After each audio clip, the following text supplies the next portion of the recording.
Alrighty then, back once again for another reaction to My Hero Academia. Hello everyone, hello.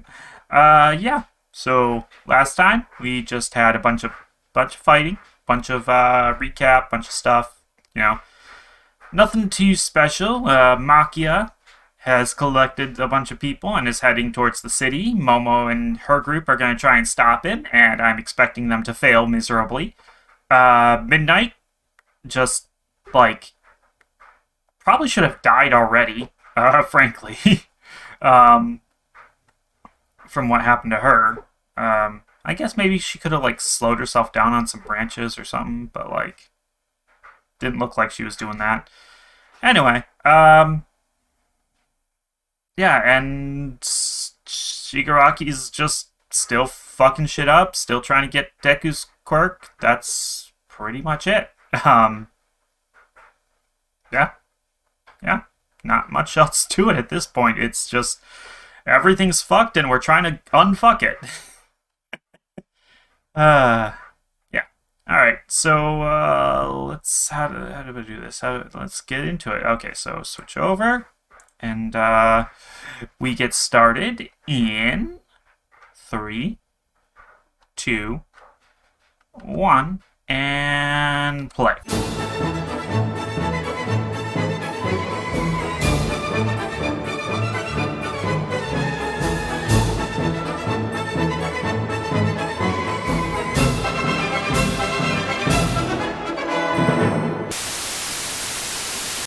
Okay, so that was a hell of an episode, actually. Like, way more than the last couple.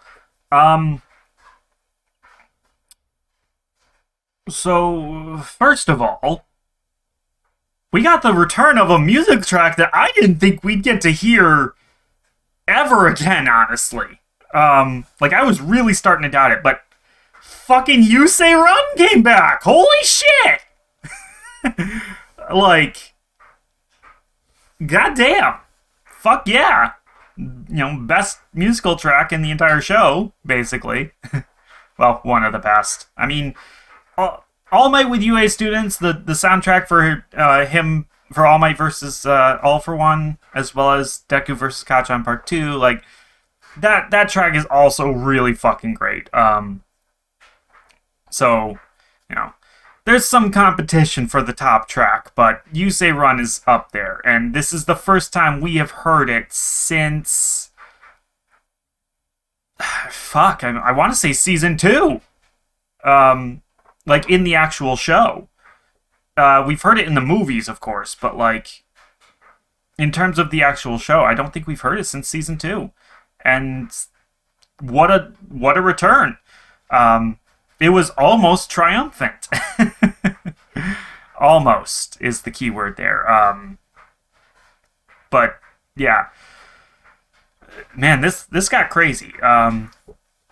So, their initial plan failed, like I suspected it would. Just, yeah, that just made all the sense in the world. Yeah,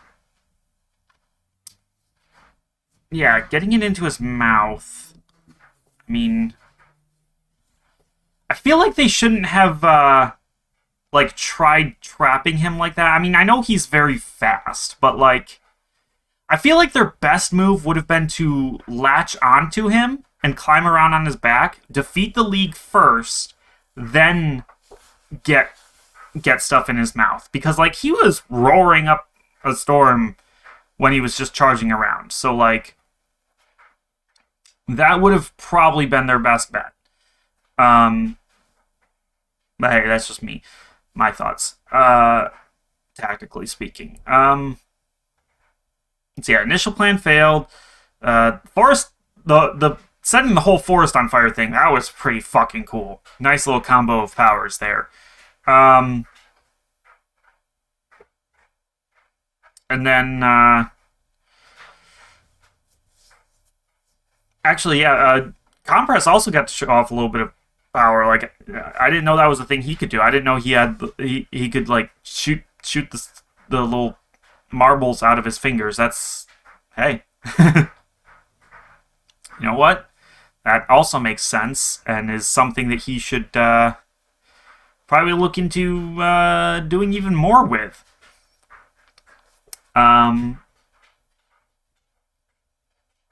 Outside of that,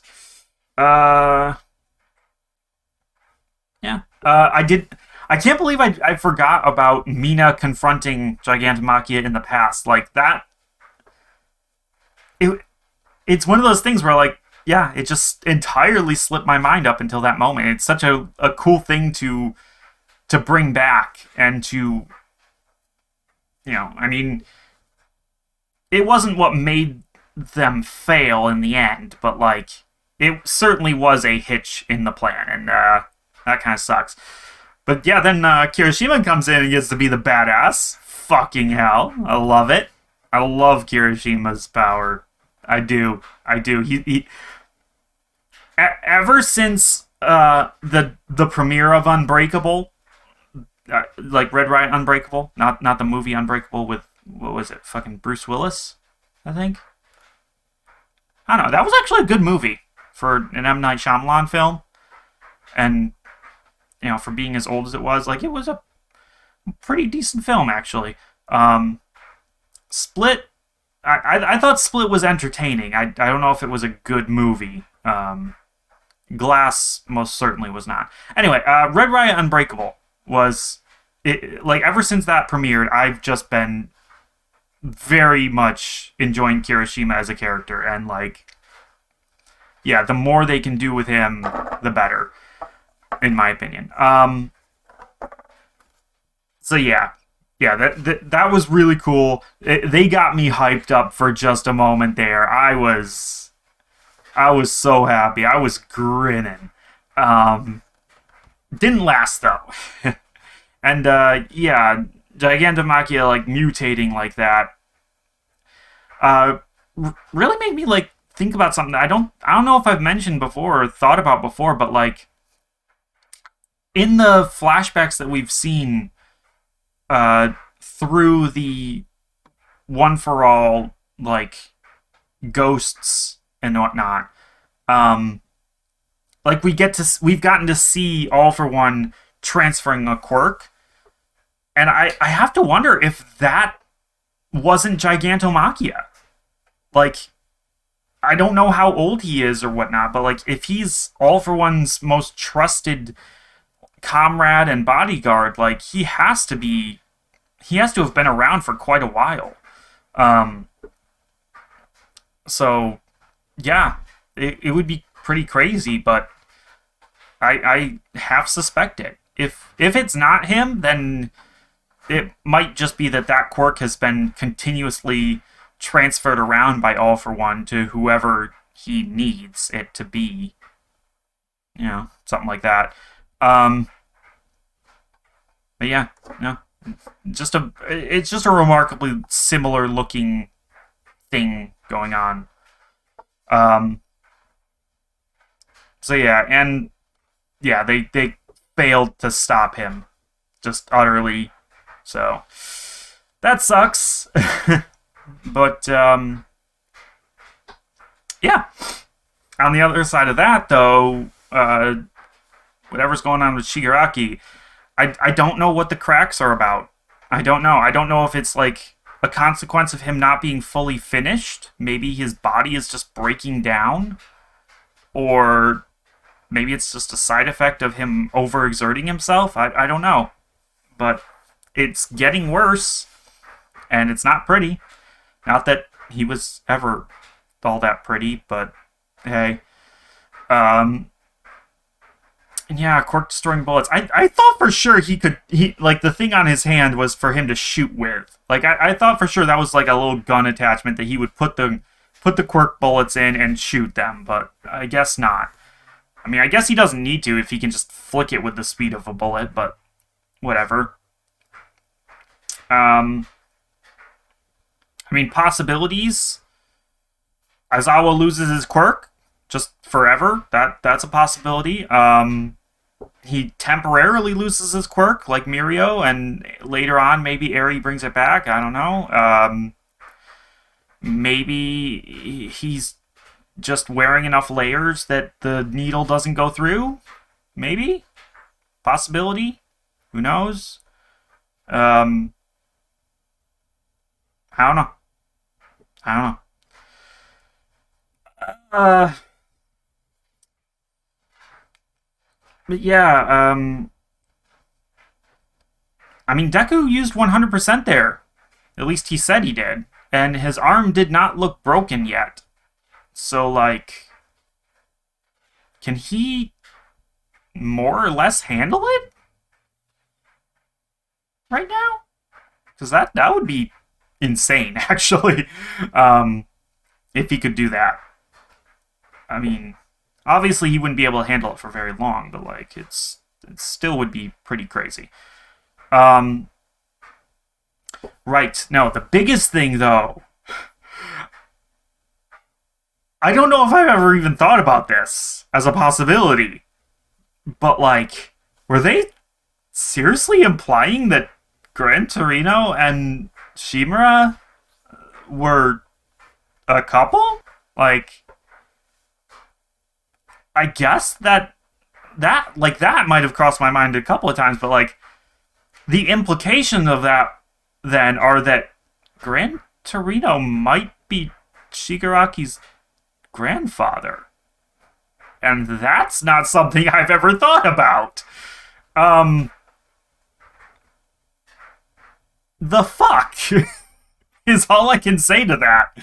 Cause like no, that's just fucked up. Like what the fuck? I can't even like that's just not fully processing no matter what I do. Um and I mean the other question is, is Gran Torino dead right now? Because like that was a brutal looking finishing move that Shigaraki used. Um, so he might actually be dead, and like that.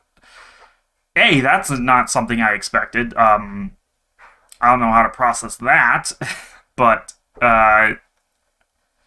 if he is, then it's kind of a little overshadowed by like, hey, Shigaraki might have just killed his own grandfather, killed the last connection he could have to his grandmother. Like, what the hell?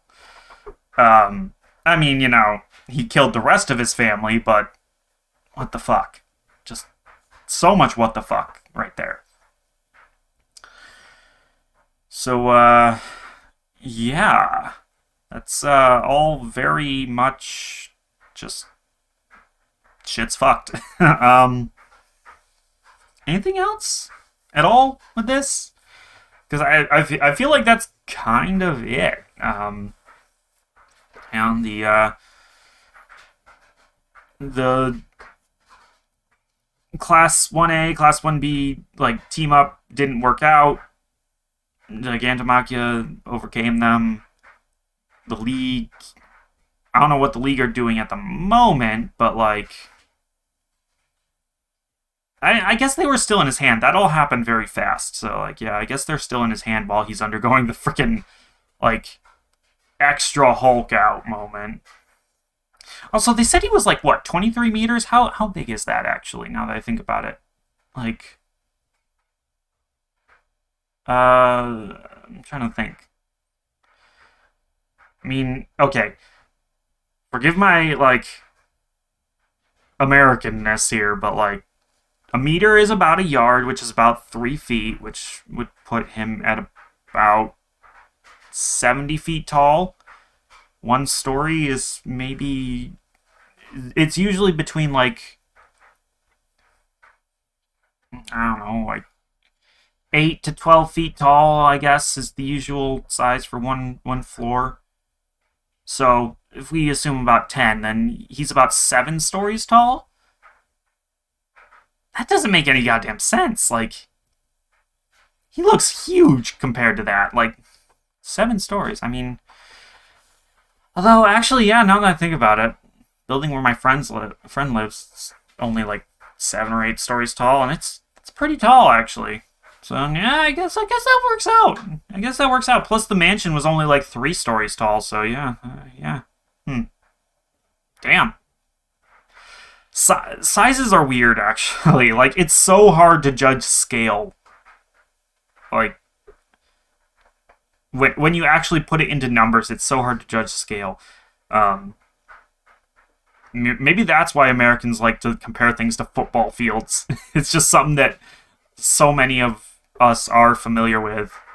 I'm not, personally, but, like, so many others are, so I guess it just makes more sense of, like, yeah, if you know how big a football field is, this thing's like 3 of them.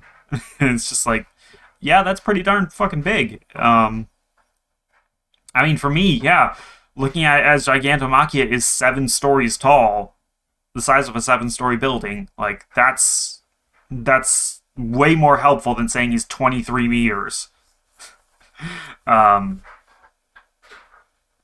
mean, to put that another way, that's like 3.5 houses tall, which is pretty fucking tall. Well, I guess not really, actually, if you count the attic. 'Cause the attic, yeah, okay. It's not quite that much, that many houses. Anyway, okay, I'm at the point where I'm rambling. So I guess that means that it's time to end this video for now. And I'll see you guys in the next episode, which should, just be tomorrow, because we're really trying to marathon catch up here. But yeah, until then, bye. Bye-bye.